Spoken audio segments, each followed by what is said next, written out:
नमस्कार,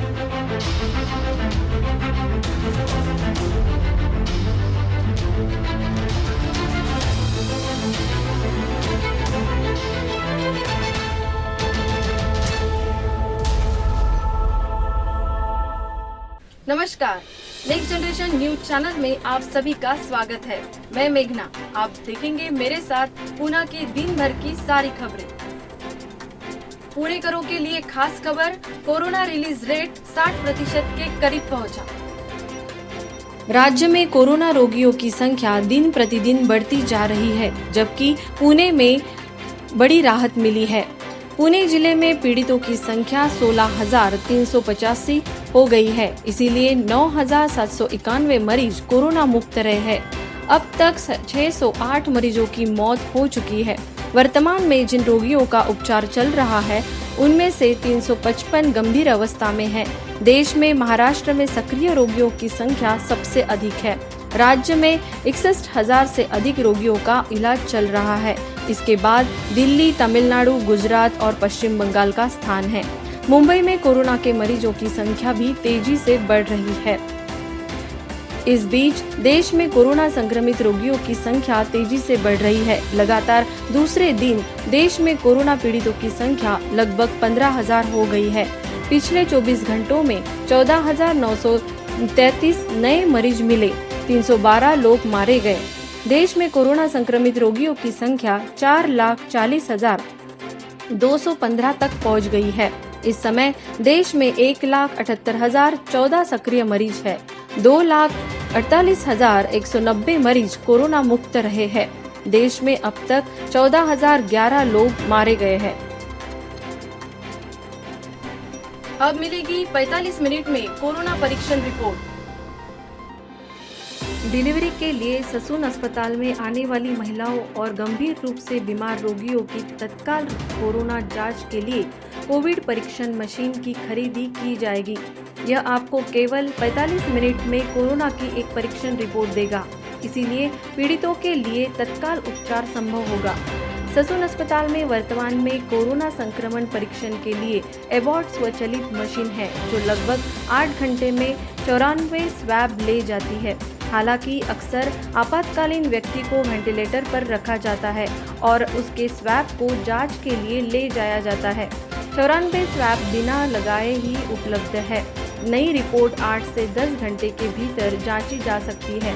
इससे swab report आने में देरी हो सकती है, इसीलिए अस्पताल प्रशासन ने सीबी नेट से एक मशीन खरीदने का फैसला किया है। प्रस्ताव सरकार को भेजा गया है और मशीन 10 से 15 दिनों में आने की उम्मीद है। यह मशीन एक साथ 16 स्वैब परीक्षण कर सकती है। पुणे यूनिवर्सिटी को लग गया ग्रहण। शिक्षा के घर पुणे शहर में शैक्षिक क्षेत्र भी कोरोना से प्रभावित हुआ है। शिक्षा के लिए अन्य राज्यों और अन्य जिलों से पुणे आने वाले छात्रों की संख्या में 30% की कमी होगी। इसीलिए शैक्षणिक संस्थाओं की वित्तीय अंकगणित भी बिगड़ रहा है। जैसे कि पुणे और मुंबई में कोरोना संक्रमण बढ़ रहा है, यह इन शहरों में शिक्षा प्रणाली को कड़ी टक्कर देगा। इसका दुष्प्रभाव अगले 1 या 2 साल तक जारी रहेगा। पुणे शहर के सभी विश्वविद्यालयों और कॉलेजों में कुल 5 लाख छात्र पढ़ रहे हैं। कुल छात्रों में से लगभग 30% छात्र विदेशी, दिल्ली, अन्य राज्यों के साथ साथ इंजीनियरिंग, मेडिकल, डिग्री, MBA और स्नातकोत्तर पाठ्यक्रमों के लिए राज्य के अन्य जिलों से पुणे आते हैं। अगर हम इस शहर में कोरोना की स्थिति को देखें तो बाहर से आने वाले ये छात्र पुणे नहीं आएंगे। संस्थान के निदेशक की भविष्यवाणी है, कोरोना शिक्षा के लिए पुणे आने वाले छात्रों की संख्या में बड़ी गिरावट का कारण बनेगा। छात्र अपने गृहनगर में अध्ययन करेंगे। इससे शहर में शैक्षणिक संस्थाओं के लिए वित्तीय मुश्किलें पैदा होंगी। आसमान छू रही है पेट्रोल डीजल की कीमतें। पेट्रोल और डीजल की कीमतों में बढ़ोतरी जारी है। इस बीच पेट्रोल की कुल कीमत में 8.50 रुपये प्रति लीटर और डीजल में 10.1 रुपये प्रति लीटर की बढ़ोतरी हुई है। देश भर के इन ईंधनों के दाम बढ़ा दिए गए हैं। बुधवार 24 जून को मुंबई के पेट्रोल के दाम 86.54 रुपये प्रति लीटर और डीजल के दाम 77.76 प्रति रुपए लीटर बेचा जा रहा है। पेट्रोल की मूल कीमत पर कर 50.69 रुपये प्रति लीटर या 64% है। इसमें केंद्रीय उत्पादक शुल्क 32.98 रुपये और स्थानीय बिक्री कर या वैट 17.71 रुपये है।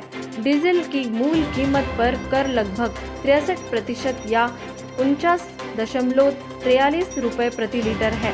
इसमें केंद्रीय उत्पादक शुल्क 31.83 रुपये और वैट 17.60 रुपये है। तेल कंपनियां 7 जून से ईंधन की कीमतें बढ़ा रही है। तेल कंपनियों ने अंतर्राष्ट्रीय दरों के अनुरूप मई 2017 के बाद से दैनिक आधार पर पेट्रोल और डीजल की कीमतों में संशोधन करना शुरू कर दिया है। झुग्गियों का विकास अब होगा तेजी से। पुणे और पिंपरी चिंचवड़ में झुग्गियों के शीघ्र पुनर्विकास के लिए नए नियम तैयार किए गए हैं, लेकिन इसमें सुधार किया गया है।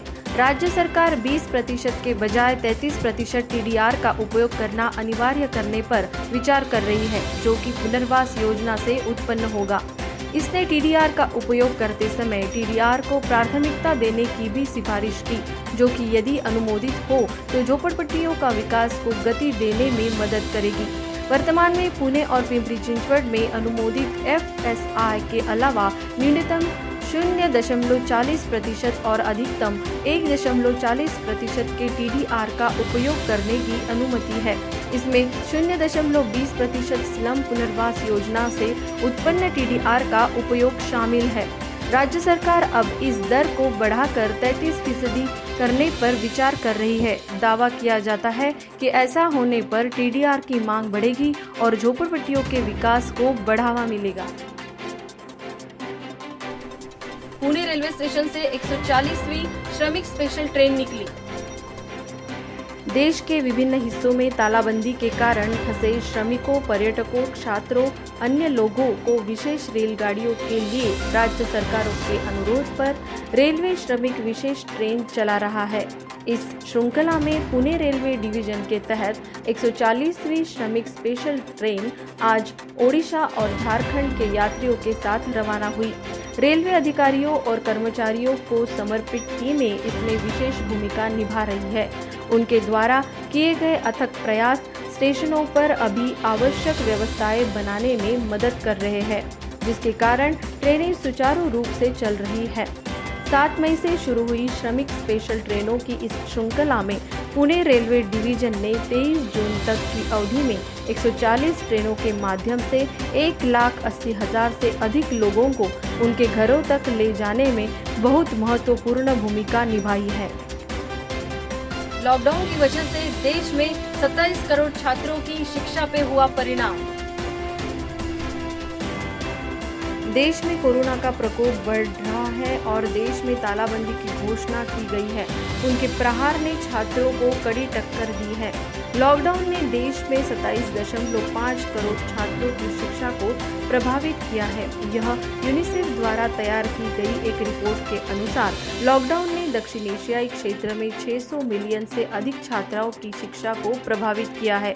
बच्चों की शिक्षा और शिक्षा के प्रति दृष्टिकोण को देखने वाली संयुक्त राष्ट्र की रिपोर्ट में कहा गया कि 24.7 करोड़ प्राथमिक और माध्यमिक स्कूल के छात्रों के बंद होने से उनकी शिक्षा प्रभावित हुई है। इसके अलावा आंगनवाड़ी केंद्रों में पढ़ने वाले 2.8 करोड़ छात्रों को प्रभावित किया है। यह रिपोर्ट केंद्र और राज्य सरकारों के कई प्लेटफॉर्म जैसे web portal, mobile app, TV channel, radio और पॉडकास्ट के माध्यम से बच्चों तक पहुंचने के प्रयासों पर भी प्रकाश डालती है।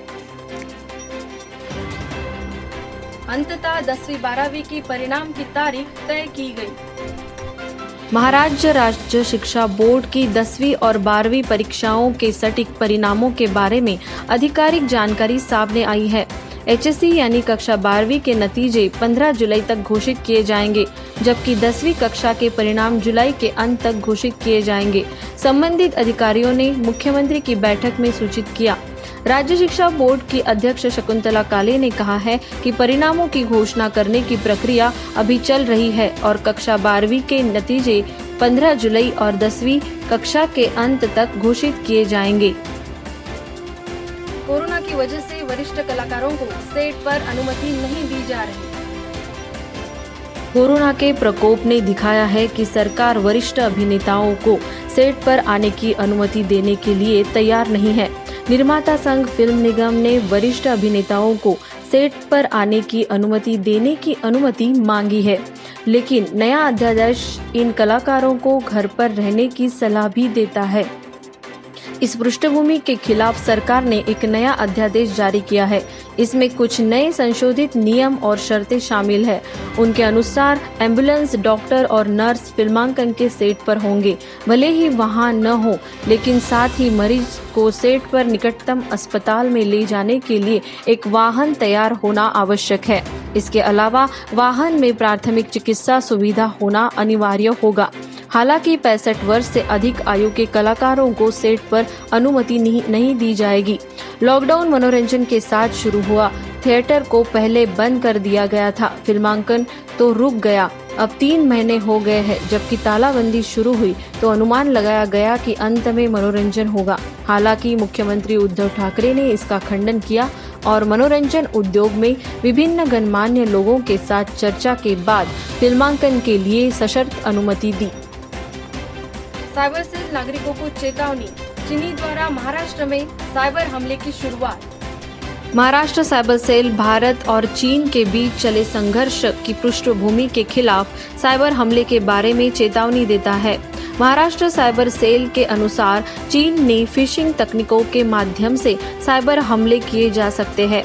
महाराष्ट्र साइबर सेल के विशेष आईजी यास्वी यादव ने राज्य के नागरिकों को किसी भी अपरिचित ईमेल या अटैचमेंट न खोलने की सलाह दी है। इसके अतिरिक्त आपको सलाह दी जाती है कि अपनी व्यक्तिगत और बैंक जानकारी किसी के साथ साझा न करें। पिछले 4 से 5 दिनों में महाराष्ट्र में 40,300 साइबर हमलों का प्रयास किया गया है। चीन के चेंगू इलाके से एक साइबर हमले की सूचना मिली थी। हमलावर बुनियादी ढांचे और बैंकिंग जैसे क्षेत्रों को लक्षित कर रहे हैं। मुंबई से घरेलू उड़ान बढ़ रही है, जानिए इसका कारण। घरेलू हवाई यात्रा को अब अधिक आरामदायक और तेज बनाया जा रहा है। यही कारण है कि एयर इंडिया ने अपनी घरेलू उड़ानों में वृद्धि की है। इसीलिए मुंबई से हैदराबाद, कोचीन, कोलकाता, भोपाल, राजकोट, तिरुपति, विशाखापट्टनम के लिए उड़ानों की संख्या में काफी वृद्धि हो गई है। लॉकडाउन के बाद मुंबई हवाई अड्डे से कुल 50 उड़ानें शुरू हो गई। 15 जून से यह संख्या दोगुनी हो गई है, लेकिन एयर इंडिया अपनी उड़ानों के बढ़ाने के लिए धीमी हो गई है। मुंबई से प्रस्थान करने वाले और पहुंचने वाले विमानों की कुल संख्या 16 जून को 52 थी, जो 23 जून तक बढ़कर 92 हो गई है। Air India, IndiGo, Vistara, SpiceJet, GoAir, AirAsia, India to Jet, Alliance Air की तरह ही मुंबई से उड़ान और आगमन शुरू हो गया है।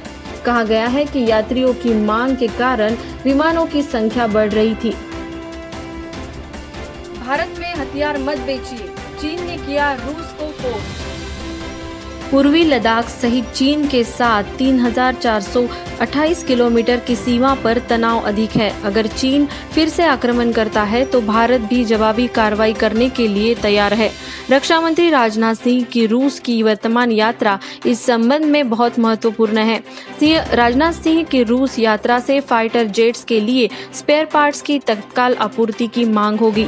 हालांकि पीपल्स डेली ने कहा है कि राजनाथ सिंह को भारत को हथियार नहीं देने चाहिए। विशेषज्ञों के अनुसार रूस को इस महत्वपूर्ण समय पर भारत को हथियार नहीं देने चाहिए। 2 शक्तिशाली एशियाई देश रूस के करीबी रणनीति साझेदार है। लद्दाख विवाद के मद्देनजर तुरंत 30 फाइटर जेट खरीदना चाहता है। इससे मिग 29 और सुखोई 30 शामिल है। पीपल्स डेली ने एक फेसबुक पोस्ट में कहा है। इस बीच भारतीय और चीनी सैन्य अधिकारियों ने 11 घंटे की लंबी चर्चा के बाद पूर्वी लद्दाख में सभी संघर्ष क्षेत्रों अपने सैनिकों को वापस लेने पर सहमति व्यक्त की है।